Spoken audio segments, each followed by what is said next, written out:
주님의 은총이 사랑하는 성도 여러분들과 함께 하시길 빕니다. 네, 우리 다 함께 인사 앞뒤로 양옆으로 나누시죠. 네, 주님의 은총이 함께 하시길 빕니다. 네, 감사합니다.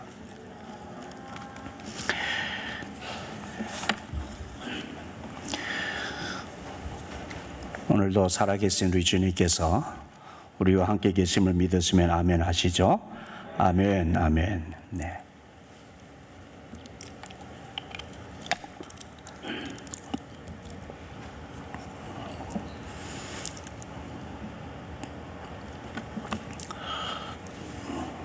오늘 우리 사람들이 자기 스스로를 드러내고자 할 때에 그 자신들을 표현하는 다양한 형태들이 있습니다. 입고 다니는 옷으로 표현하기도 하고, 화장으로 표현하기도 하고, 얼굴을 고쳐 성형으로 표현하기도 하고, 또 자기가 타고 다니는 자동차를 통해서 표현하려고 하기도 하고, 사회적인 자기 지위를 통해서도, 또 자기가 얻은 업적을 통해서도 자기를 드러내고 표현하고자 합니다. 내가 누구인가라고 하는 이 자기 정체성이 이게 문제죠. 어떤 젊은 학자가 발표한 사치적 차별화라고 하는 논문에서 우리 한국 사회의 특징적 현상을 이렇게 지적했습니다. 얼마 전에 나왔던 모 자동차 회사에서 아주 작은 자동차를 만드는데 이름이 티코라는 자동차 아시죠? 티코 좋아하시는 분 손이 한번 들어가세요. 한동안 제 아내가 티코를 몰고 다니면서 아주 강남을 휘젓고 돌아다녔습니다. 강남, 티코. 잘 안 어울리잖아요. 그죠? 아이를 3년 동안 학교에 데려다 주면서 티코를 가고 가면 학교에 부모들과 아이들이 이렇게 힐끔힐끔 쳐다보는 티코. 그 티코가 한국 사회에서는 안 팔려서 접었잖아요. 안 나와요, 지금.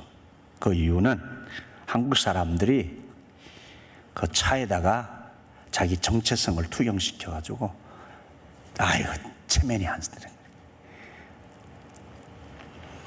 그래서 돈은 없어도 차는 좋은 거 타야 돼. 왜? 자기를 표현하는 도구로 삼는 거예요. 그래서 티코가 한국에서는 잘 안 팔린다. 자기의 정체성을 외적인 기준으로 나타내려고 하기 때문이라고 지적했습니다. 결국 이와 같은 사치성의 경향은 사람들로 하여금 극도의 열등감에 빠지게도 만들고 반대로 극도의 우월감에 빠지게 만들기도 합니다.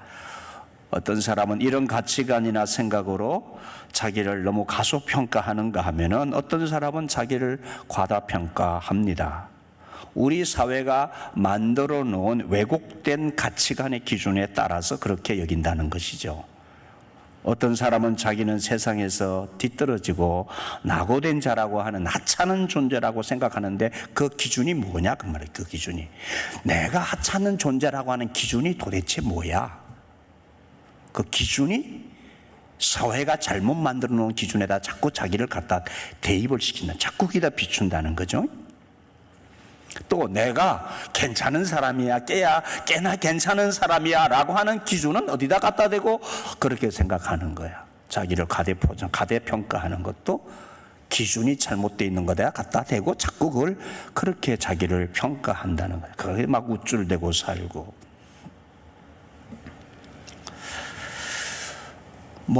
가난한다든지 어떤 사회적 어떤 성취를 이루지 못했다면은 소외감을 느끼게 되고, 그런 문제는 자신에 대한 열등감과 무력감을 가지게 되고 스스로를 학대하고 살아가게 만듭니다. 반대로 사회적 성취와 함께 주어지는 그 사회적 평가의 기준에 따라서 자신에 대한 우월감을 가지고 가대평가하면서 살아가게도 만든다는 것입니다. 결국은 자아도취가 되어서 자기를 숭배하면서 살아가기도 합니다. 그러므로 우리가 올바른 잣대에 의해서, 올바른 기준에 의해서 나를 평가하는 것이 무엇보다도 중요합니다. 그러면 나에 대해서 나를 잘 설명해 줄 수 있는, 나를 바로 바라볼 수 있는, 나를 평가하는 정확한 기준이 뭐겠습니까? 우리는 어디다가 기준을 두고 나를 평가하느냐 말이에요. 여러분, 내가 누구인지를 바로 아는 것이 정말 중요해요. 그런데 그거를 알려면은 기준이 정확해야 돼. 기준이 올바르야 되는데 그 기준이 바로 우리 주님이에요. 주님. 그런데 인간은 자기를 바로 바라볼 수 있는 기준을 잃어버리고 사는 거예요. 하나님께서 우리 인간을 창조하셨을 때에 하나님의 형상으로 지으셨고, 하나님 우리를 보시기에 너무 보시기에 심히 좋았더라고 하셨잖아요. 하나님 보실 때 좋았더라. 기준이 하나님 보실 때 좋아야 돼. 아멘이시죠? 기준이 이상해, 기준이. 참된 기준이 있습니다. 현대인의 잘못된 자기 이해, 사실은 이 세상 모든 사람들, 저와 여러분도 사실은 이 잘못된 기준에 의해서 휘둘리며 살았거든요. 자기 이해가 잘못되어진 가운데 살았던 우리들을, 주님은 우리를 바른 기준에 의해서 살아가도록 우리를 만나 주셨어요. 나를 정확하게 바라보게 하는 기준이 있어요. 그 기준이 우리 주님이에요. 주님. 여러분, 성경을 우리는 정경이라는 말로 표현합니다. 성경 66권을 하나님의 말씀으로 받았다 해서 정경화 작업을 통해서 발을 정자, 거울 경자, 경전 경자죠. 발은 거울과 같은 발은 길을 제시하는 경전인데, 정경이라는 말은 똑바른 기준, 올바른 기준이란 뜻을 가지고 있어요. 우리 인생의 올바른 기준인 성경의 말씀, 하나님의 말씀, 하나님을 떠나서 수많은 길들이 제시되고 있는데, 그 길들은 조금씩 뭔가가 잘못된 기준을 제시하고 있는, 마치 잣대가 바르게 금이 그어져서 바르게 잣대가 돼야지, 잣대가 덜쭉날쭉하면 안 되잖아요. 그 큰일이잖아요. 우리의 삶의 기준, 정확하게 보여주는 잣대가, 정확한 잣대가 있어야 되는 거죠. 그래서 주님이 우리에게 말씀하시기를 내가 곧 길이다라는 말씀은 내가 바른 잣대다, 그 말. 너희들의 인생의 바른 잣대야, 이 말씀이에요.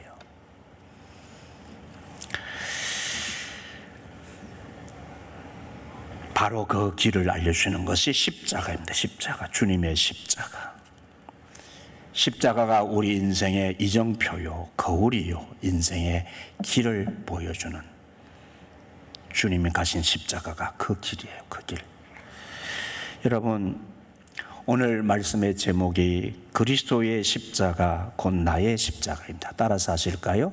그리스도의 십자가 곧 나의 십자가. 십자가가 보여주는 나는 도대체 누구이냐 말입니다. 우리가 내 인생이 바로 세워지려면 십자가 앞에서 나를 봐야 돼. 십자가는 나는 망할 죄인인 것을 보여주는 거예요. 망할 죄인인 줄 모르고 돌아다니면서 그럴듯하게 자기를 드러내고 가시하고 그걸 자기를 표현하려고 하는 이런 허접스러운 이 속된 말로 이런 되지도 않는 일을 하면서 살지 않은 그걸 속된 말로 사람들이 주접떤다고 그러잖아요. 자신도 모르게 우리가 주접을 떨고 사는 것이지. 내가 망할 죄인인 것을 모르고 살아가는 거예요. 예?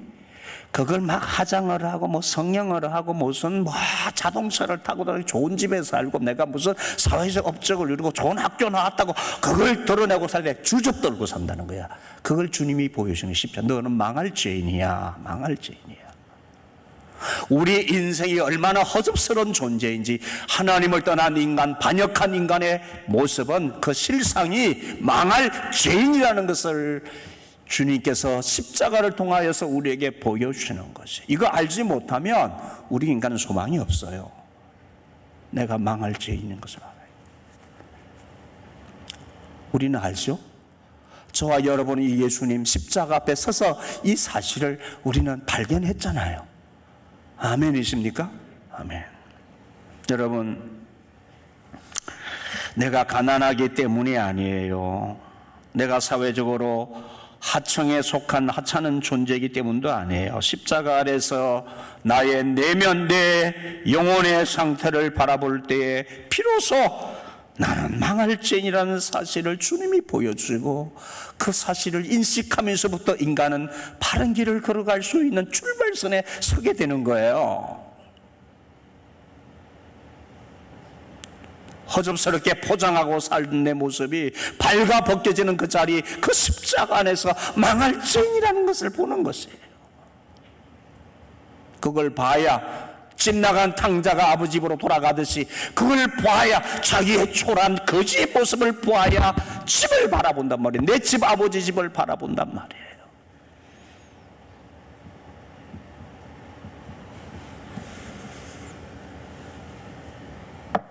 로마 정부의 관료인 오늘 본문에 십자가에 주님을 내어주는 유대 총독 빌라도 12절도 15절에 그 태도를 봅니다.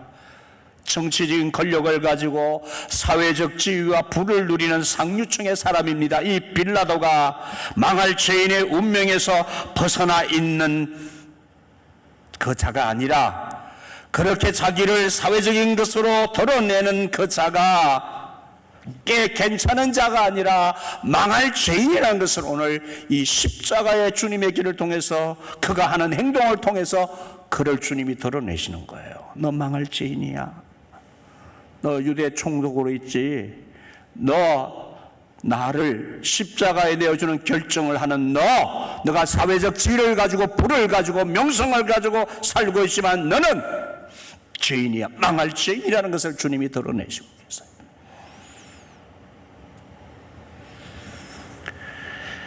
유대교의 대제사장들이나 서기관들 그들의 충동질에 의해서 예수를 죽음에 넘기라고 고래고래 소리를 지른 그 유대 나라의 평민들이나 오늘 11절로 13절에 그들의 행동도 보여줍니다. 십자가에 못 박게 하소서. 십자가에 못 박게 하소서. 왜? 자신들의 뜻대로 예수님이 가시는 길이 그들 길과 달라. 그들이 속은 것처럼 생각되어져서 돌변해서 예루살렘으로 돌아온 예수님을 환영하던 그들이 예수를 십자가에 못 박으라고 고래고래 소리를 지르면서 강도 바라바를 놔주고 대신 강도 살인 강도 바라바를 놓아주면서 예수를 십자가에 못 박으라고 타협을 해서 빌라도의 결정을 이끌어내는 그 사람들, 너 망할 죄인이야 라는 것을 주님이 보여주는, 망할 죄인들의 모습이 어떤 행동을 하는지, 어떤 불의를 일삼는지, 어떤 정의를 짓밟고 있는지를, 어떤 탐욕으로 자신들의 육체의 욕망을 이루고자 하는지를 적나라하게 보여주는 죄된 인간의 실상, 망할 죄인이 너야 하는 것을 주님이 보여주시는 것이에요. 죄인이에요. 우리 인간이 하나님 떠나서 자기 욕망대로 무엇을 이루려고 하는 이 거대한 카르텔이 움직이고 있는 이 사회 구조가 죄인들의 현장이에요.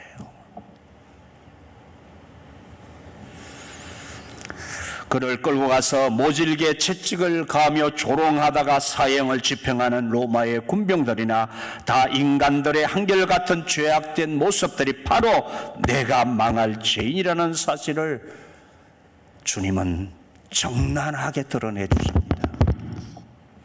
십자가에 달린 강도 한 사람은 십자가 아래서 자신의 내면을 직시하게 되었을 때 다른 복음서 동일한 기사를 전하고 있는 다른 복음서에는 한 강도가 마지막에 주님 앞에 자기가 강도로서 자기들은 지은 죄 때문에 죽음의 길을 가지만은 이분은 죄가 없으신 분이다. 예수님에 대한 소문을 알고 또 예수님에 대해서 뭔가를 느꼈던 그 사람은 자기들은 죄이지만 이분은 죄가 없으신 분이시다 라고 하면서 그는 마지막에 주님 앞에 자신의 영혼을 맡기면서 주여, 죄인된 우리는 마땅히 가야 할 죽음의 길을 가지만 주의 나라가 임하실 때에 저를 불쌍히 여겨주십시오. 주님은 그에게 오늘 내가 나와 함께 낙원에 있으리라, 그 죄인된 자신을 알고 회개하는 그를 향하여 주님은 네가 나와 함께 오늘 낙원에 있으리라 라고 구원을 선포하십니다. 망할 죄인임을 아는 것, 그 모습 그대로 가지고 주님 앞에 나가는 것이 인간의 길을 처음으로 다시 세워가는 그 기준점이, 그 출발점이 된다는 사실을 잊어서는 안 됩니다.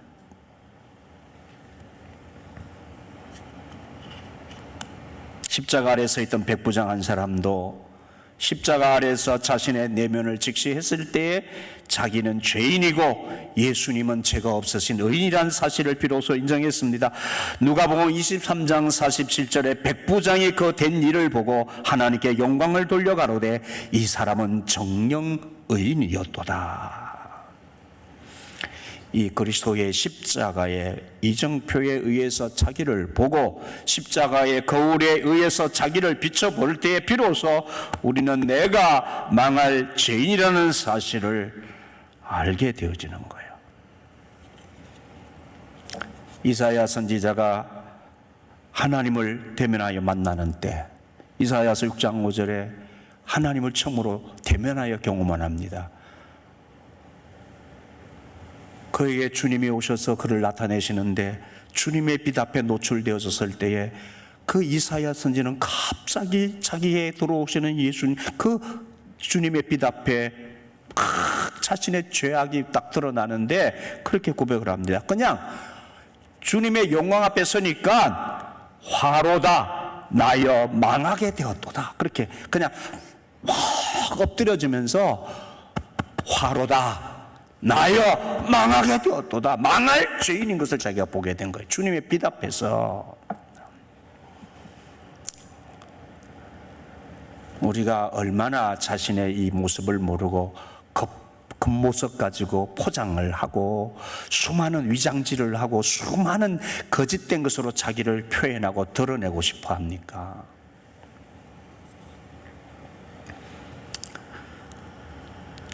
주님이 가신 십자가의 죽음의 길은 나의 죄를 위해서, 나의 죄를 드러내시고 나를 구원하시기 위한 나의 죄 심판받는 자리로 주님이 가시는 그 십자가의 길, 그 길은 이사야서에서 이렇게 그 길의 의미를 밝히 말씀해 주고 있습니다. 그가 찔림은 우리의 허물을 인함이요 그가 상함은 우리의 죄악을 인함이라.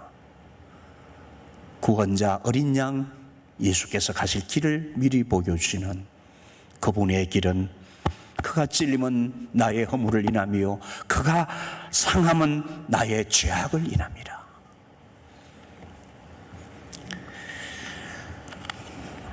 가시관 쓰신 십자가의 주님을 바로 응시할 때, 그때 비로소 그 주님의 십자가는 내가 머리로 지은 강고한 거짓과 위선과 죄악 때문인 것을 알게 되었습니다.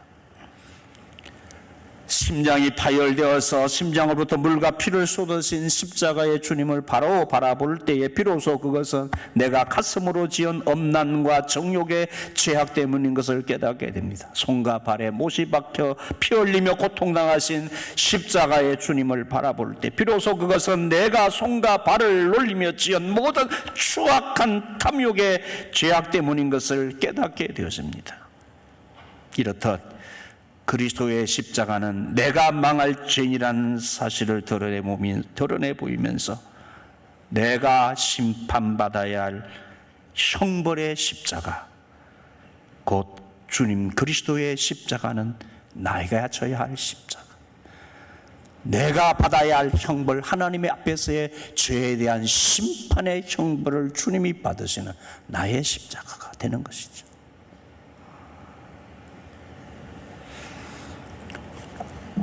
바울은 전통 유대 보수파 유대인이었습니다.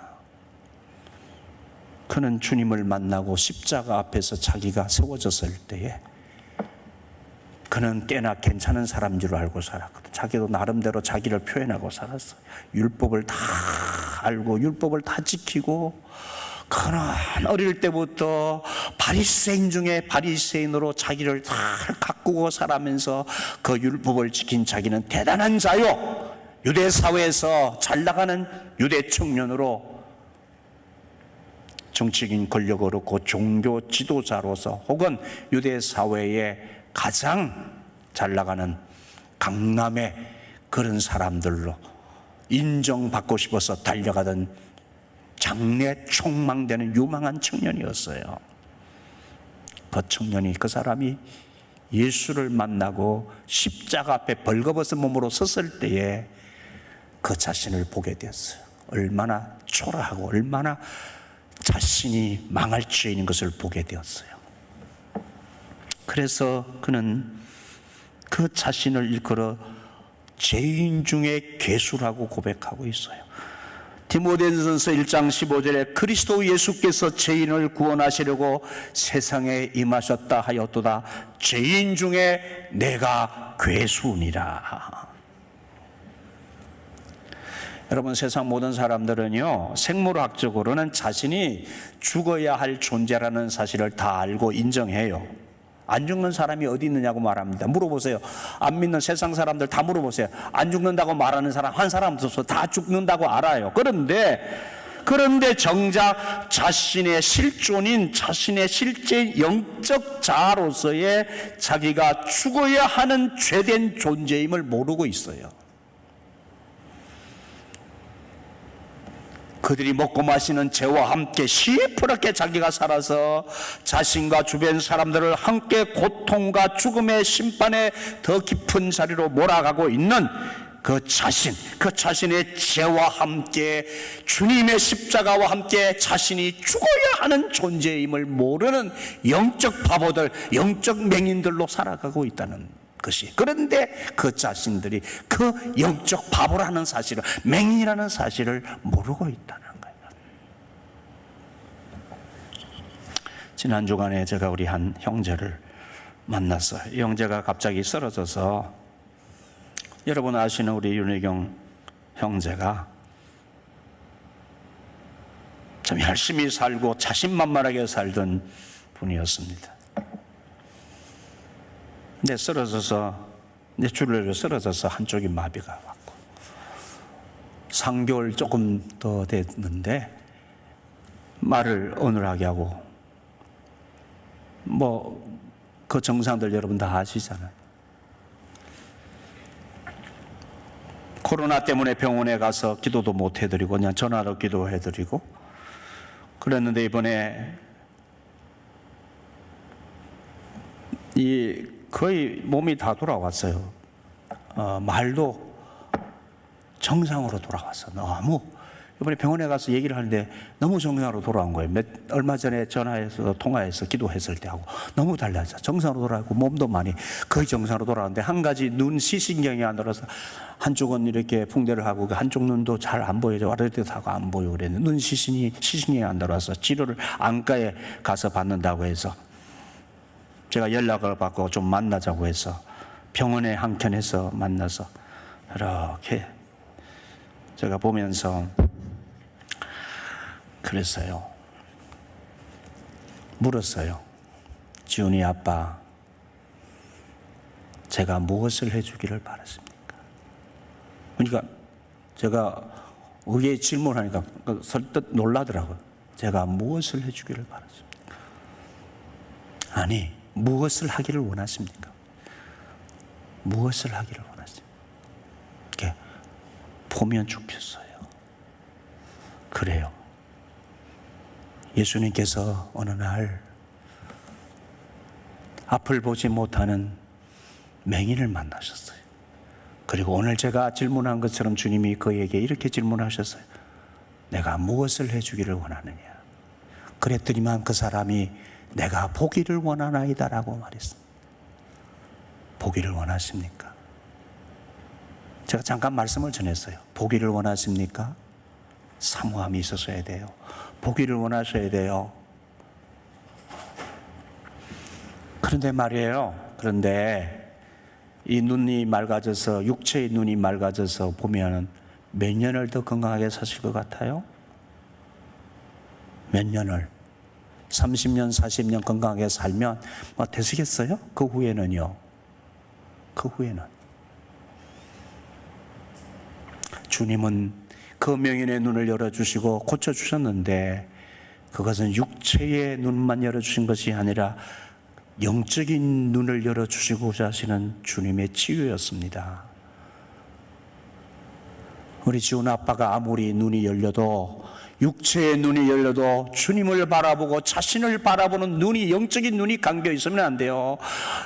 갈 길을 알아야 돼요. 인간이 내가 누군지 알아야 돼. 내가 누군지, 내가 영적으로 눈이 먼 자임을 알아야 돼요. 주님이 영적인 눈을 띄워주시기 위해서 오늘 이 가정을 두신 줄로 아셔야 돼요. 제가 복음 전했어요. 복음 전하고 예수 믿었어야 돼요. 믿겠습니까? 예수님 영접하시겠습니까? 그동안 어머니의 기도, 아내의 기도, 자식들의 기도가 있어서 형님이 말을 해갖고 여러 누차 그에게 예수 믿으라고 했는데, 교회는 뭐 교회 행사가 있고 하면 종종 나오기도 하고, 제가 그 아들이 쓰러져서 사경을 헤맬 때 병원에 가서 만나서 기도도 해주고 그랬거든요. 그 아이도 잘 회복이 되어서 너무 감사한데 우리 같이 기도했잖아요. 그런데 예수 믿겠다고 그러는 거예요. 아멘이시죠? 알겠다는 거예요. 영적인 눈이 열려야 되는 걸 알겠다는 거예요. 그래서 제가 그의 눈에 손을 얹고 기도해 줬어요. 주님, 이 아들의 눈도 고쳐주시되 육체의 눈도 띄게 해주시고 영의 눈이 열리게 해주셔서 내 자신의 비참함을 보게 하시고 내가 구원받아야 될 자임을 알게 하시고 주님 영접하고 하나님의 자녀가 되어져서 천국 가게 해주세요. 옆에서 부인과 함께 아멘 하십니다. 예? 아멘 하더라고요. 너무 감사했어요. 눈이 열려야 돼요. 영적인 눈이 열려야 되는 거예요. 영적인 눈이. 그 눈이 열리면서 내 자신의 비참함을 보아야 돼요. 내 자신의 죄악을 보아야 되고요. 구원받아야 자임을, 하나님의 은혜가 필요한 자임을 알지 못하면 우리 인생엔 소망이 없어요.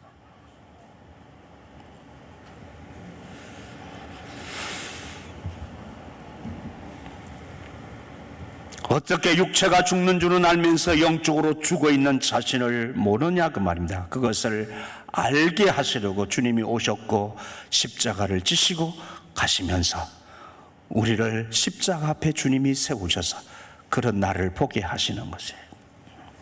그래서 이 십자가의 사랑과 은혜를 경험한 우리들은 주님과 함께 십자가에 죽은 자요. 주님만 혼자 죽으신 것이 아니라 주님과 함께 망할 죄인인 내가 죽은 자요. 그 안에서 우리는 날마다 죽는 거예요. 날마다 또 죽는 것이요. 무엇을 자랑할 것이 없어요. 뭘 세상 것으로 자랑하려고 하고 그걸 가지고 나를 표현하려고 한 그런 허접스러운 일은 이제는 그리스도 안에서 우리는 죽었어요. 그런 옛사람은 죽었다고요. 아멘이세요? 예?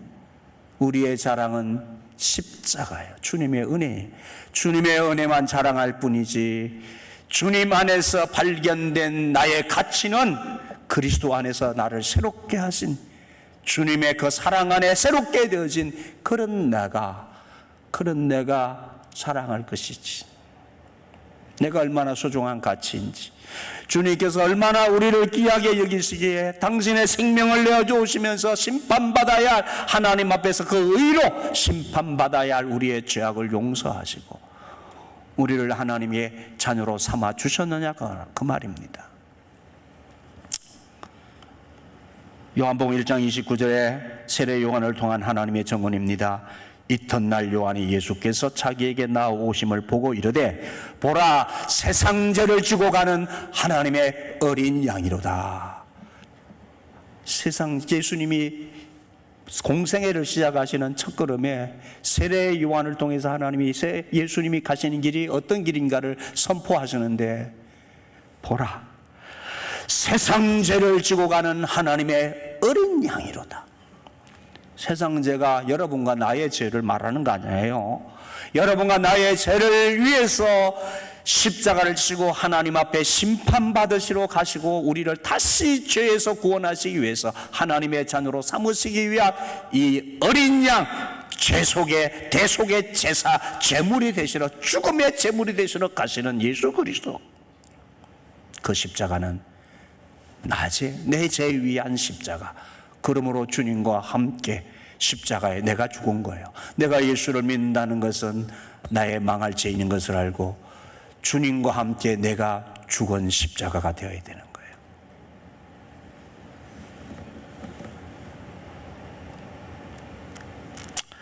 그러므로 갈라디아서 2장 1절 말씀처럼 바울은 그리스도 십자가 앞에서 발견된 자기는 유대인들이 지켰던 율법의 도덕적 가치로서의 자기가 행했던 그 의로움의 기준이 아니라 그 기준으로서는 자신이 하나님의 자녀로 인정받을 수 없는, 구원받을 수 없는 죄인인 것을 깨닫고 비로소 이 복음의 진리를 이렇게 전합니다. 내가 그리스도와 함께 십자가에 못 박혔나니.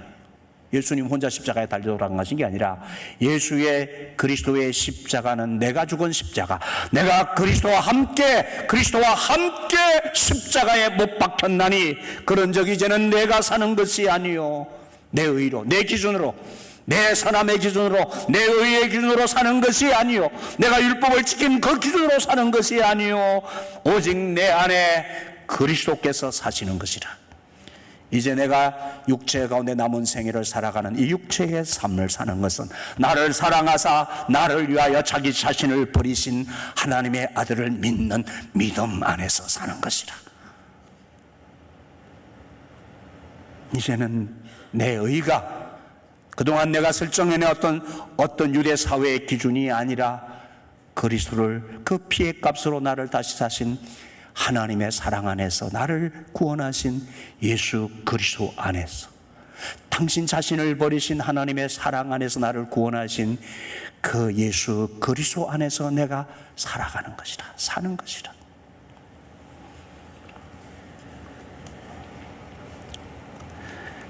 네, 그렇습니다. 우리는 다 그리스도의 죽으심과 함께 내가 그리스도의 십자가와 함께 죽어야만 하는 존재들입니다. 그래야만 다시 삽니다. 그래서 그리스도의 죽음에 함께 참여한 우리가 되었기에 그리스도의 속죄의 은총으로 용서받은 의인이 된 것입니다.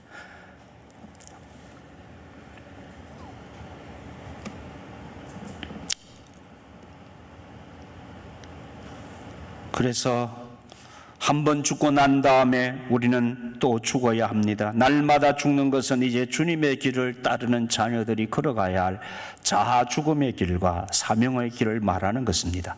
십자가를 지고 주님을 따른다는 것은 나 자신, 그렇게 자기 자신을 겉포장하고 다른 것으로 표현하려고 하고 자랑하려고 하는 그런 나의 옛 사람은 죽은 자야, 그 자신을 날마다 부인하는 것입니다.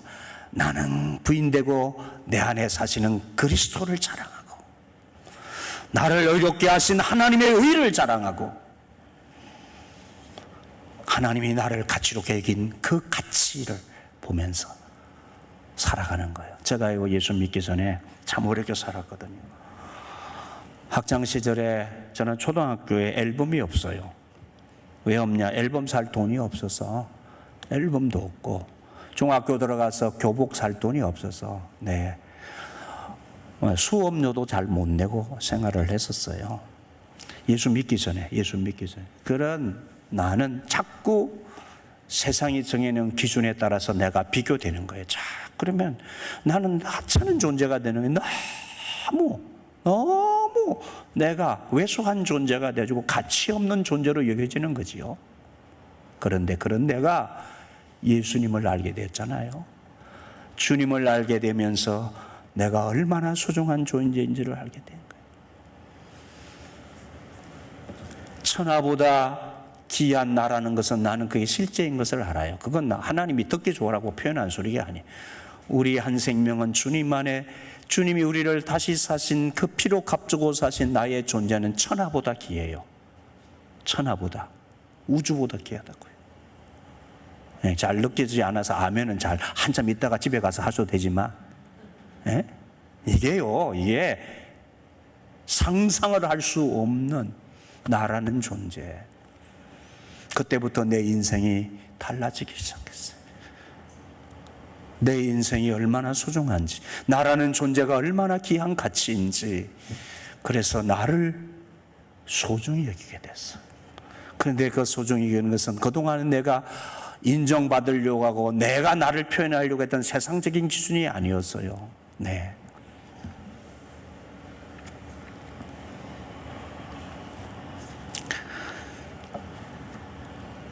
십자가를 지고 주님을 따르는 삶으로 나아가기까지 나 자신을 부인하는 삶은 주님의 사랑과 은혜를 드러내고 하나님의 그 아름다우심과 그 위대하신 사랑을 드러내는 거예요. 아무든지 나를 따라오리거든 자기를 부인하고 자기 십자가를 지고 나를 쫓을 것이니라. 십자가를 바라볼 때 우리는 우리 자신을 부인하며 살아가야 할 것을 배우게 됩니다. 우리의 세상적 기준의 어떤 평안도 부인하고 우리의 안일함도 부인하고 우리의 명예나 영광도 부인하며 살아가야 할 것을 배우게 됩니다. 그래서 바울은 그리스도에 속한 사람들은 육체와 함께 그 정과 욕심을 십자가에 못 박았느니라 라고 갈라디아서 5장 24절에 고백하겠습니다. 그리스도에게 속한 사람은 육체와 함께 그 정과 욕심을 십자가에 못 박았느니라. 그러므로 우리의 옛 육체를 자랑하고 세상 기준에 의해서 자기를 자랑하고 사는 그것은 십자가에 못 박았다고요. 여러분, 우리가 이 고난 중간에 금식도 하고 또 주님 가신 길을 이렇게 생각하면서 함께 그 순례의 길을 이렇게 마음으로 떠나기 위해서 그렇게 하잖아요. 우리 금욕의 고행의 어떤 한 자락이라도 주님의 고난을 이렇게 느끼면서 생각하기 위해서 그렇게 하는데, 중세의 고행주의는 이와 같은 바울의 그 가르침과 전통에서 나왔다고 해도 틀린 말은 아닙니다. 때때로 고행과 금욕은 우리의 경건에 많은 유익이 된다고 하지 않았어요? 우리는 조용한 곳을 피해서 때때로 주님과 깊은 묵상의 자리도 갖고 때로는 금식항구도 필요하고 주님과의 오붓한 자리를 마련하는 것은 우리에게 경건에 참 유익이 됩니다. 하지만 그토록 경건하게 보이는 성자다워 보이는 삶도 그리스도와 함께 죽은 자로 거듭나지 않고 날마다 그리스도 안에서 자아가 죽은 자로 사는 삶이 실제가 아니라면 여전히 자아를 충족시키는 거칠의 종교 행위에 지나지 않습니다. 결국 거짓과 위선으로 가득 찬 허상에 불과하게 되는 거예요. 여러분, 푸틴이 이번 주 뉴스를 보니까 러시아의 어느 예배에 참여한다는 거예요. 누가 죽었는데, 그 정당 대표가 죽었는데 예배 드린다고 간다는 거예요. 그래서 제가 좀 찾아봤어요. 푸틴이 예배를 드린다고 그러길래 이 사람이 신앙을 가졌나 하고 봤더니 내가 정확한 신앙은 모르겠어요. 하여튼 그런데 때마다 러시아 정교회가 아시죠? 정교회는 가톨릭과 개신교회의 개혁교회 중간 형태, 예전 형태를 가지고 생활하는 개신교 일파입니다. 러시아 정교회 크리스찬이잖아요. 거기 가서 때마다 예배를 드리는 거야. 내가 그냥 머리 뚜껑이 열릴 것 같더라. 예? 아니, 하나님을 모독해도 분수가 있어야지. 그리고 가서 예배를 드린대. 아니, 부활절 예배도 참여하고 성탄절 예배도 참석하고 이번에 또 가서 예배를 드린다는데, 아니, 이 사람이 그리스도의 십자가와 함께 죽은 자요, 그리스도 안에서 산 자가 되어서 거듭난 자가 되었다면, 날마다 주님의 십자가를 따르는 자기의 정과 육을 십자가에 못 박은 자, 그리스도 안에서 날마다 자기를 부인하는 자면 그렇게 우크라이나 침공해서 사람을 죽이고 전쟁 범죄를 일으킬 수가 없어요. 예? 미친 녀석 아니야 이거?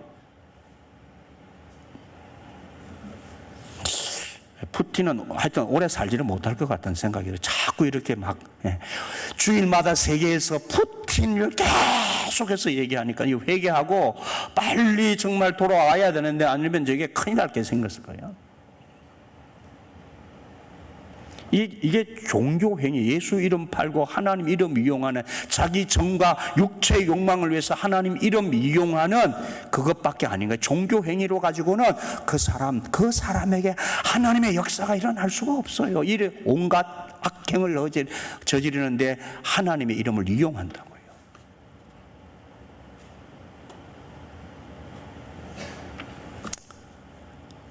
그리스도와 함께 죽은 자,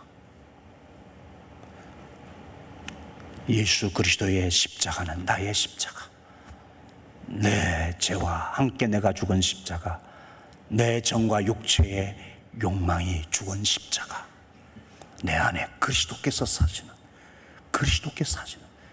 그분의 사랑과 그분의 은혜 안에서 그분의 말씀에 순종하면서 살아가는 내 안에 그리스도께서 사시는 삶이 예수 믿는 자의 삶. 다시 태어나야 합니다.